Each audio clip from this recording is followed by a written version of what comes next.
So let's talk about the messy middle. You see, this is an amazing thing as to what is the consumer buying behavior. The consumer buying behavior is pretty complex.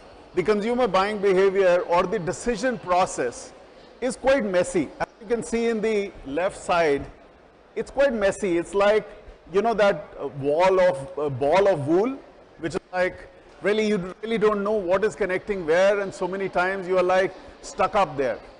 So we were talking about the messy middle. As you can see that the decision-making process is messy, and with the advent of many channels, it is getting messier. So what do we do about it? We need to, as you can see, I've like, by mistake or whatever, I've also put this as a window of opportunity. This circle which you are seeing in between, the messy middle, is also a window of opportunity where we as marketers, we as brands, we as IT people or digital product companies, we can do certain things to ensure that we come up with a decision which is quicker, faster. On the right side, we are kind of dissecting this messy middle into seeing as to what does it compose.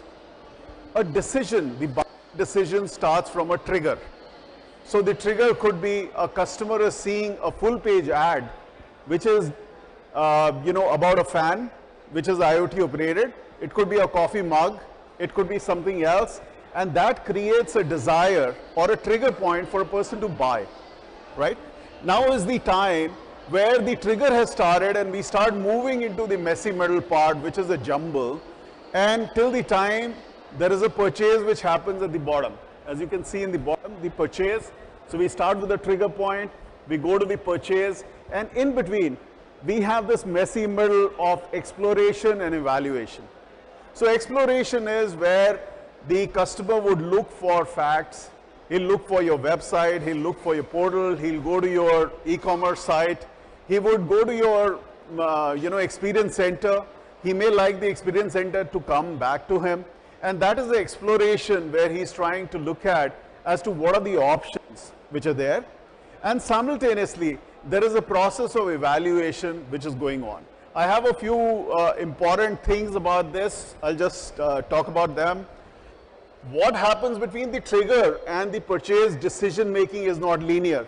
As you can see here, this is not a linear path which we are moving from a trigger point to a purchase decision. Every buyer's path is different and you cannot predict that buyer's path. The idea is that you can influence that buyer's path of doing it.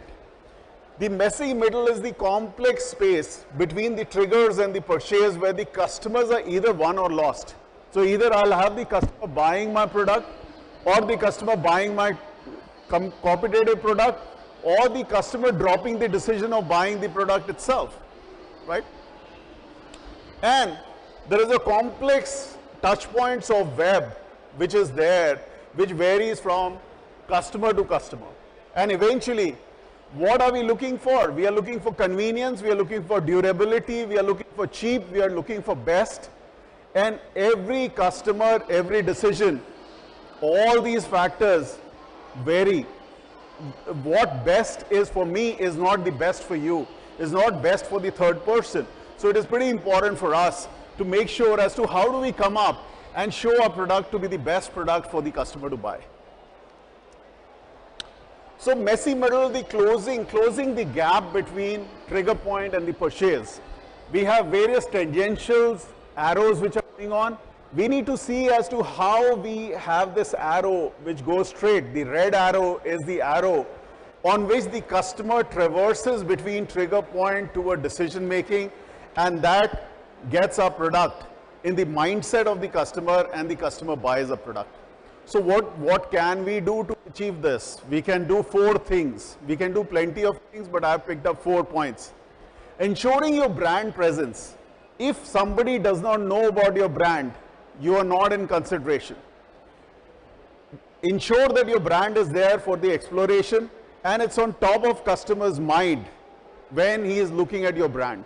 Second, intelligently and responsibly. Doesn't mean that you palm off all the sensitive information of the customer but intelligently and sensibly, with a lot of responsibility, place your assets and messages to the customers. Don't bombard the customer with notifications. The customer says that, oh, let's turn off this company. They are like sending me notifications every day. So you have to be responsible about the fact that there is privacy and you have to take care of privacy. Attempt to fast track the decision. Try to move on to the decision for the customer, because the more time the person evaluates, the more time the customer has to also look for your competition. When you fast track the decision making, it means that there is less time which the customer is spending with your competition, and he can or she can come to a quick decision. And finally, after the purchase, make sure that whatever you've advertised, whatever are the features, they are well used for the customer, because the customer becomes your expert opinion about your product. The customer is would talk to other people for the product, and it would sell more. Or the customer would become a loyal customer for yours and give you a business time after time. So this is a small video, it doesn't take long, is combining the two worlds, merging the physical and digital experiences. Sorry about that. Combining the physical and digital experiences, which we call phygital. Phygital is physical and digital. We combine them together. So a customer goes to your showroom, the customer meets your salesperson, the customer gets an email, the customer goes to your website, the customer messages you, he is on chatbot. Some are digital, some are physical. We have to make sure that we are giving a true picture to the customer, and each and every channel which we use, that channel reinforces the customer to adopt a linear path between trigger point and buying my product. So that is what we do in our phygital world. And eventually, we have, like the experience centers. You spend crores of money or millions of dollars in creating your experience centers, and there is always a limit. There is a limit. What COVID has also taught us is that if I have a physical center, most of these physical centers are lying empty. People don't approach them. So here we have iAugment, which is like creating, as we've said, sensory aspects of real life shopping experience, but doing that virtually, doing that digitally. And it becomes extremely important. It could be assisted or it could be unassisted.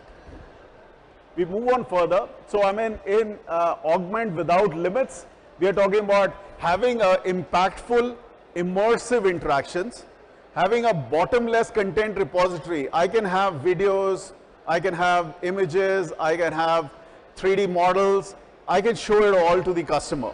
I could have photo shoots, everything is available out there. Lego-like flexibility, persona-based selling.